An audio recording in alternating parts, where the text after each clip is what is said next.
The selfish crocodile.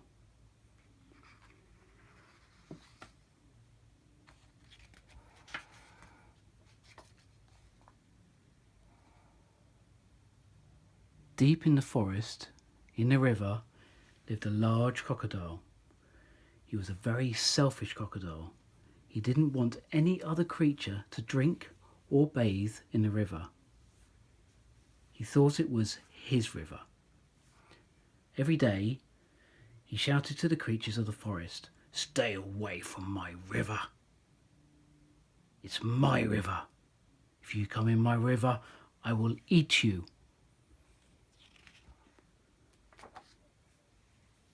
So there were no fish, no tadpoles, no frogs, no crabs, no crayfish in the river.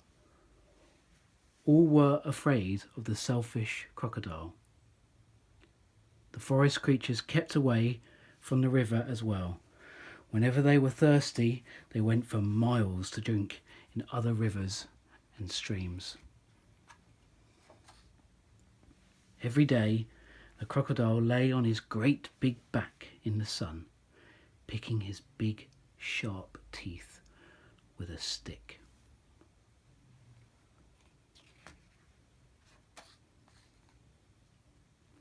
But early one morning, the forest was awakened by a loud, groaning sound. Something was in a terrible pain.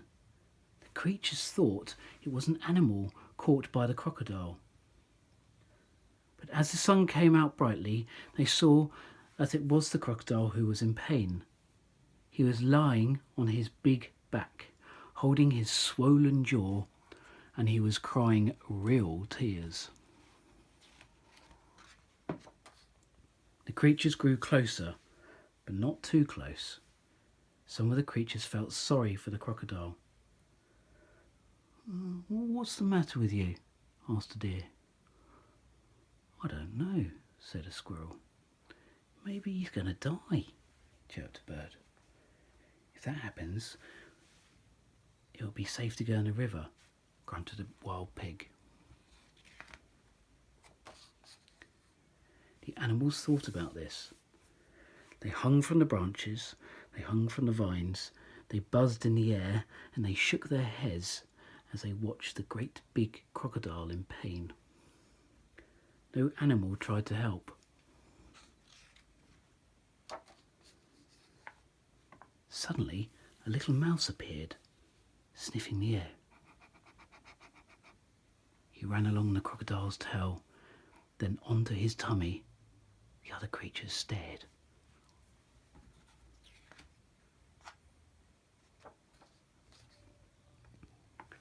"Look at that mouse," chattered a monkey.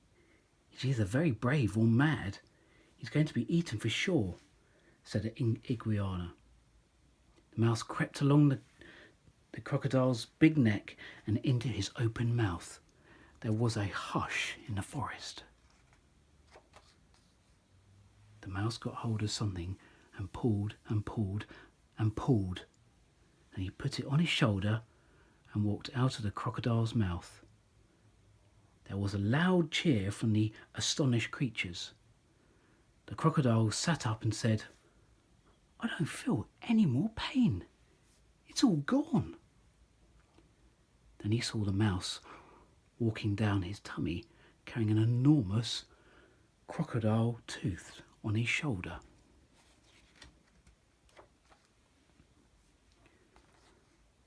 "Your bad tooth was giving you the toothache," answered the mouse, turning around to the face and now to a smiling crocodile.